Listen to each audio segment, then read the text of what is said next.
ప్రపంచంలోనే ఒక well developed metropolitan city, సుమారుగా 9 మిలియన్ జనాభా మరియు 1572 square kilometre area and best infrastructure with dynamic ల్యాండ్స్కేప్తో కలిగి ఉన్న ఈ సిటీ ఇంగ్లాండ్ దేశానికి క్యాపిటల్ సిటీయే కాకుండా వరల్డ్లో one of the best tourist destination ప్లేసెస్లో ఒకటి.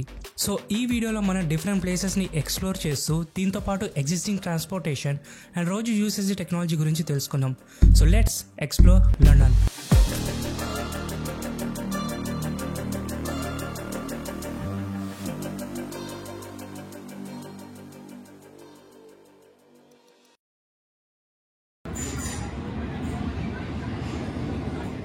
Fifty 50% of the transportation London అండర్గ్రౌండ్లోనే ఉంటుంది. అంటే మెజారిటీ ఆఫ్ ద పీపుల్ ఎక్కడికైనా వెళ్ళాలి అంటే అండర్గ్రౌండ్ నెట్వర్క్ని యూజ్ చేస్తారు. సుమారుగా 200 స్టేషన్స్ అండ్ 400 కిలోమీటర్ డిస్టెన్స్ కవరేజ్లో ఉన్న ఈ అండర్గ్రౌండ్ నెట్వర్క్ చైనాలో షెంగన్ అండ్ బీజింగ్ తర్వాత ప్రపంచంలోనే థర్డ్ లార్జెస్ట్ మెట్రో నెట్వర్క్ అని చెప్పొచ్చు.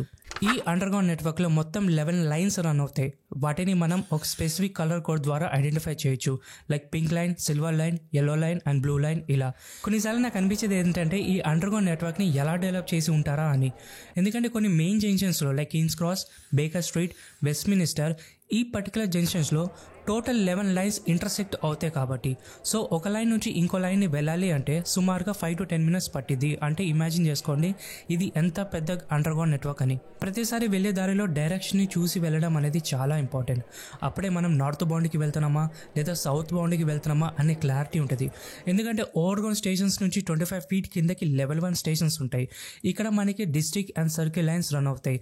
వీటిని S stock trains or level 1 trains అని అంటారు. దీంతో పాటు లెవెల్ 1 నుంచి 25 feet కిందకి ఆర్ గ్రౌండ్ లెవెల్ నుంచి 50 feet కిందకి మనకి లెవెల్ 2 స్టేషన్స్ ఉంటాయి. ఇక్కడ మనకి Jubilee, Piccadilly and Victoria lines run అవుతాయి. వీటిని ట్యూబ్ స్టాక్ ట్రైన్స్ అని అంటారు. కామన్గా వీటిని ట్యూబ్స్ అని కూడా పిలుస్తారు. అందుకే మనం అండర్గ్రౌండ్ యూజ్ చేసేటప్పుడు ఏ లెవెల్లో వెళ్తున్నామా, ఏ డైరెక్షన్లో వెళ్తున్నామా అని చూసుకొని వెళ్ళడం అనేది చాలా ఇంపార్టెంట్, పర్టికులర్గా ఈ మెయిన్ జంక్షన్స్లో. ఇంకొక ఇంపార్టెంట్ పాయింట్ ఏంటంటే లండన్ అండర్గ్రౌండ్స్ ఈజ్ ఫుల్లీ ఆటోమేటెడ్. అంటే ఈ సిస్టమ్ని మెయింటైన్ చేయడానికి అండ్ ఈ ట్రైన్స్ని నడపడానికి central team and loco pilots అవసరం ఉండదు. Because everything is computerise. But anyway loco pilots and central team ఉంటారు. ఇన్ కేస్ ఏమైనా ఎమర్జెన్సీ ఈవెంట్స్ వచ్చినప్పుడు ఆ సిచ్యువేషన్స్ని హ్యాండిల్ చేయడానికి both loco pilots and centralise team అవైలబుల్గా ఉంటారు. మెజారిటీ ఆఫ్ ద పీపుల్ ఇక్కడ ట్రాన్స్పోర్టేషన్ కోసం ఓయిస్టర్ కార్డ్ని యూజ్ చేస్తారు. ఈ స్మార్ట్ కార్డ్ మనం buses, overground trains, underground trains, Elizabeth line and డిఎల్ఆర్లో పాటు విత్ ఇన్ లండన్ ఏరియాలో ఎక్కడైనా యూజ్ చేయొచ్చు. బట్ అవుట్ సైడ్ లండన్ ఈ స్మార్ట్ కార్డ్ని యూజ్ చేయలేము. సో ఎప్పుడైనా మన స్టేషన్ దగ్గరికి వెళ్ళినప్పుడు మనకు ఒక బ్యారియర్ గేట్స్ కనిపిస్తాయి. వీటిని కార్డ్ రీడర్స్ అని అంటారు. సో మనం స్టేషన్ లోపలికి వెళ్ళాలి అంటే ఈ స్మార్ట్ కార్డ్ని కార్డ్ రీడర్స్ పైన ఉన్న ఎల్లో సర్కిల్ మీద ట్యాప్ చేయాల్సి ఉంటుంది. ట్యాప్ చేసిన తర్వాత ఆ card reader RFID radio frequency technology use చేసుకొని మీ ఓయిస్టర్ కార్డ్లో ఉన్న ఇన్ఫర్మేషన్ని రీడ్ చేసిద్ది. లైక్ మీ కార్డ్లో ట్రావెల్ చేయడానికి ఇనఫ్ అమౌంట్ ఉందా లేదా అని. ఇన్ కేస్ మీ కార్డ్లో ట్రావెల్ చేయడానికి ఇనఫ్ అమౌంట్ ఉంటే ఇమీడియట్గా మీరు లోపలి వెళ్ళడానికి గేట్స్ ఓపెన్ అవుతాయి. ఆర్ ఇనఫ్ అమౌంట్ లేకపోతే ఓపెన్ అవ్వదు. గేట్స్ ఓపెన్ అవ్వకపోతే అక్కడే ఉన్న ఓయిస్టర్గా టికెట్ మిషన్లో మీరు మీ ఓయిస్టర్ కార్డ్ని ఈజీగా టాప్అప్ చేసుకోవచ్చు. ఈ ticketing machine throughout London స్టేషన్లో అవైలబుల్గా ఉంటాయి. లండన్ అనే పేరు వినగానే మనందరికీ ఫస్ట్ గుర్తొచ్చేది మ్యూజియంస్. ఇక్కడ చాలా మ్యూజియంస్ ఉన్నాయి. అందులో British museum and natural history museum, ఈ 2 మ్యూజియం చాలా పాపులర్. ఈ మ్యూజియంని మీరు విజిట్ చేయాలనుకుంటే మీరు BritishMuseum.org అండ్ NHM.ac.uk వీళ్ళ ఆఫీషియల్ వెబ్సైట్లో మీరు టికెట్ బుక్ చేసుకోవచ్చు. బ్రిటిష్ మ్యూజియంలో మనకి గ్రీక్ స్కల్ప్చర్స్ అండ్ ఆఫ్రికన్ గ్యాలరీలో ఆఫ్రికన్ ఒక ట్రెడిషనల్ కల్చర్స్ అండ్ స్కల్ప్చర్స్తో పాటు మన ఇండియన్ గ్యాలరీలో Indian traditional cultures and sculptures అలాగనే చైనా సెరమనీస్ని చూడవచ్చు. దీనితో పాటు అప్పర్ ఫ్లోర్లో ఈజిప్షియన్ మమ్మీస్ అండ్ ఈజిప్ట్ ఒక ట్రెడిషనల్ కల్చర్, అలాగనే మమ్మిఫికేషన్ చేయడానికి ఎంటైర్ ప్రాసెస్తో పాటు మెయిన్గా ఈజిప్షియన్స్ ఆఫ్టర్ డెత్ని ఎందుకు అంత ఎక్కువ నమ్ముతారో కూడా తెలుసుకోవచ్చు. న్యాచురల్ హిస్టరీ మ్యూజియంలో ఇక్కడ ఎర్త్కి సంబంధించిన అన్ని విషయాలు తెలుసుకోవచ్చు.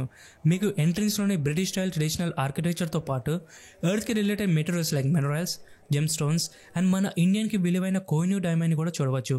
అడిషనలీ విజిటర్స్కి volcanoes, earth tectonic plates and మన సోలార్ సిస్టమ్ గురించి డీటెయిల్గా చూడవచ్చు. అండ్ దీనితో పాటు డైనోసారస్ ఒక ఎవల్యూషన్ని కూడా క్లియర్గా తెలుసుకోవచ్చు. లండన్లో మస్తుగా చూసే ప్లేస్ బకింగ్హామ్ ప్యాలెస్. ఈ ప్యాలెస్ కన్స్ట్రక్షన్ 1705లో బకింగ్హామ్ హౌస్ ఆఫ్ డ్యూక్గా బిల్డ్ చేశారు. తర్వాత కింగ్ జార్జ్ 5 కాలంలో ఈ హౌస్ బకింగ్హామ్ ప్యాలెస్గా అండ్ బ్రిటిష్ క్రూజ్ రెసిడెన్షియల్ హౌస్గా మారింది. ఆ తర్వాత విలియమ్స్ 5 చనిపోయాక విక్టోరియాని 1837లో యునైటెడ్ కింగ్డమ్ని క్వీన్గా ప్రకటించారు. స్క్రీన్ మీద మీకు చూసేది ఈస్ట్ సైజ్ ఫేసింగ్. ఇక్కడ రాయల్ ఫ్యామిలీ ప్రజలతో మీట్ అవ్వడానికి ఈ సెంట్రల్ రూమ్ని యూజ్ చేస్తారు.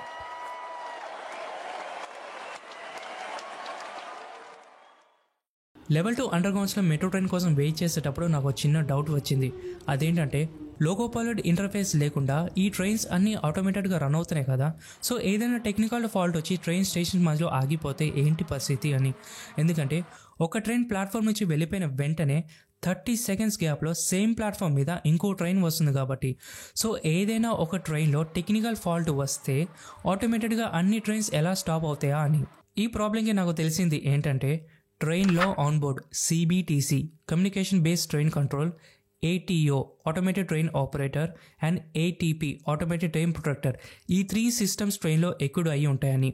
సో సడన్గా ఏదో ఒక ట్రైన్లో టెక్నికల్ ఫాల్ట్ వచ్చి లైన్ మధ్యలోనే ఆగిపోతే ఆ లొకేషన్లో ట్రాక్ సెన్సర్స్ అండ్ ట్రైన్లో ఉన్న onboard CBTC communication based train controller system activate అయ్యి కంట్రోల్ రూమ్కి ఎగ్జాక్ట్ లొకేషన్తో పాటు టెక్నికల్ ఫాల్ట్ సిగ్నల్ పంపిస్తుంది.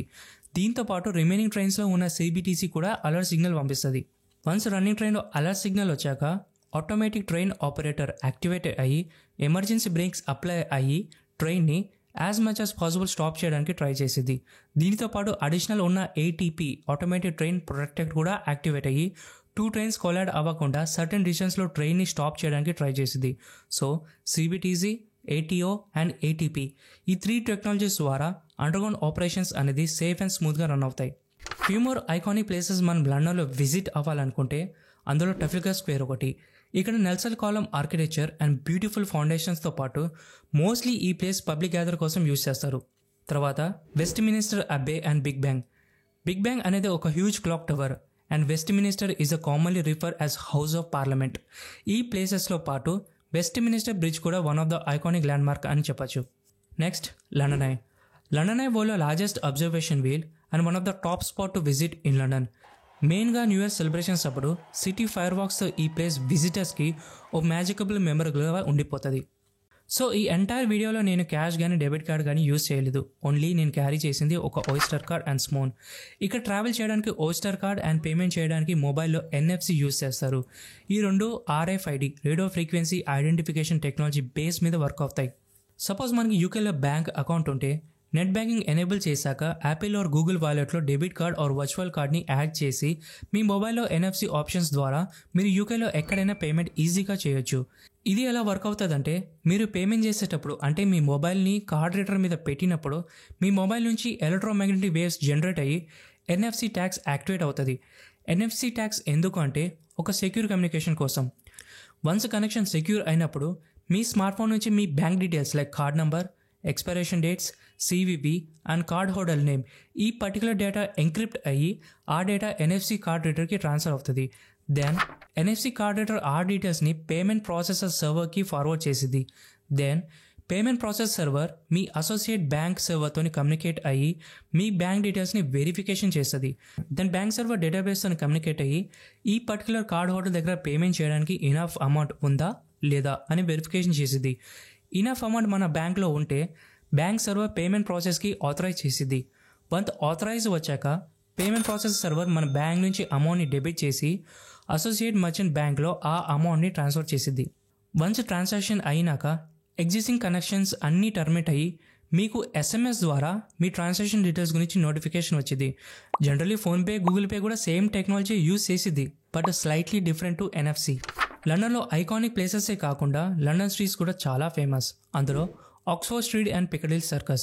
ఎస్టిమేట్గా 1.9 మైల్స్ ఉన్న ఈ స్ట్రీట్ షాపింగ్స్కి చాలా ఫేమస్. ఇక్కడ 300 shops with world most famous fashion బ్రాండ్స్తో పాటు iconic architecture and over 5 lakhs per day విజిటర్స్తో ఈ స్ట్రీట్ వరల్డ్లోనే వన్ ఆఫ్ ద బిజియెస్ట్ స్ట్రీట్స్గా ఒకటి. క్రిస్మస్ టైంలో ఈ స్ట్రీట్ క్రిస్మస్ లైట్స్తో డెకరేట్ అయ్యి కంప్లీట్గా ఫెస్టివల్ అట్మాస్ఫియర్తో ఒక డిఫరెంట్ వైబ్లో ఉంటుంది, which is unmatchable. And finally visiting place tower bridge. Tower bridge వరల్డ్లోని one of the remarkable architecture. దీనిని 1886 నుంచి 1894 మధ్య బిల్డ్ చేశారు. 1939 నుంచి 1945 World War II మధ్య ఈ టవర్ బ్రిడ్జ్ బ్రిటిష్ ఆర్మీకి ఒక సేఫ్ గార్డ్ గాను ఇంపార్టెంట్ ట్రాన్స్పోర్టేషన్ లింక్గా మారింది. 2014లో ఈ బ్రిడ్జ్కి ఎల్ఈడి లైటింగ్ని ఇన్స్టాల్ చేయడంతో పాటు నైట్ టైం ఇల్యూమినేషన్ని ఎన్హాన్స్ చేశారు.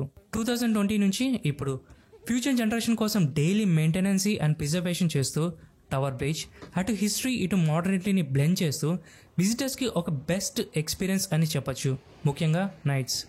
ఐ హోప్ గైస్ మీకు ఈ వీడియో ద్వారా లండన్ ఒక ట్రెడిషనలీ అండ్ టెక్నాలజీ గురించి ఒక క్లియర్ విజన్ ఇచ్చానని అనుకుంటున్నాను. Thank you. See you soon in the next video.